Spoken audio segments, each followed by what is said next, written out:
Welcome back mga kalapatids. Pakol natin si Padrino. Umabara ako pa, ang yabang. O bukas ang pinto, lumipad ka na Padrino.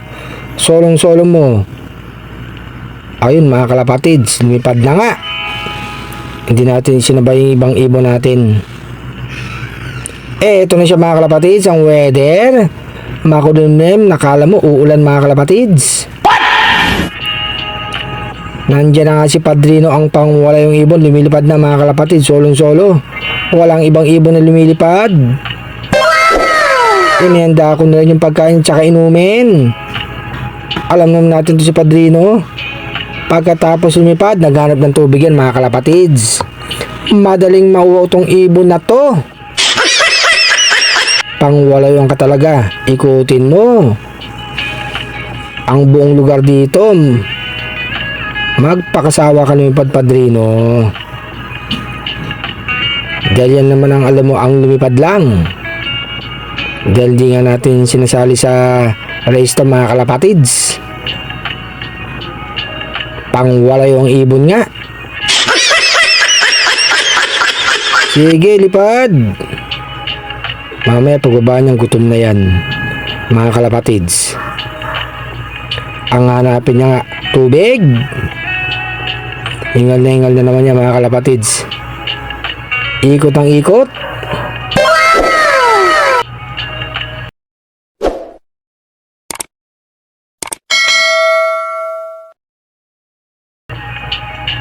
Eto nga mga kalapatids, bigyan ko ng pagkain yung magparis natin dito para makapagsubo siya. Integra, ayan kumakain na ng patukan nating iba mga kalapatids. RC Stitchel Boat. Eto nga si Padrino mga kalapatids, nasa bubong. Diretso pasok na yan. Pasok na pasok sa kulungan mga kalapatids. Pwedeng isali sa puding. Ganyang kagaling yan si Padrino. Kaya pang wala yung ibon mga kalapatids. Tubig ang hanapin yan. Ayun, nakahanda na, inom ka na. Ang taas sa ibaba natin mga kalapatids. Tinuka pa tayo. Uminom ka na para mapawi ang uwaw mo. Ayun mga kalapatids, uminom na. May halong vitamin pa yan yung tubig niya. Kakain yan mga kalapatids, magpapahinga lang. Isa ko itong kulungan. Ito nga mga kalapatids, sinusubuan na isang inakay natin mga kalapatids ng kanyang ina.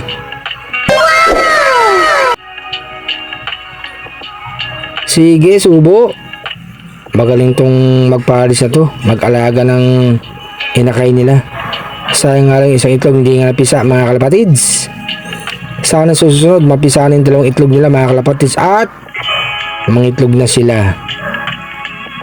Si Stitchel ba ito? Panay ang kain.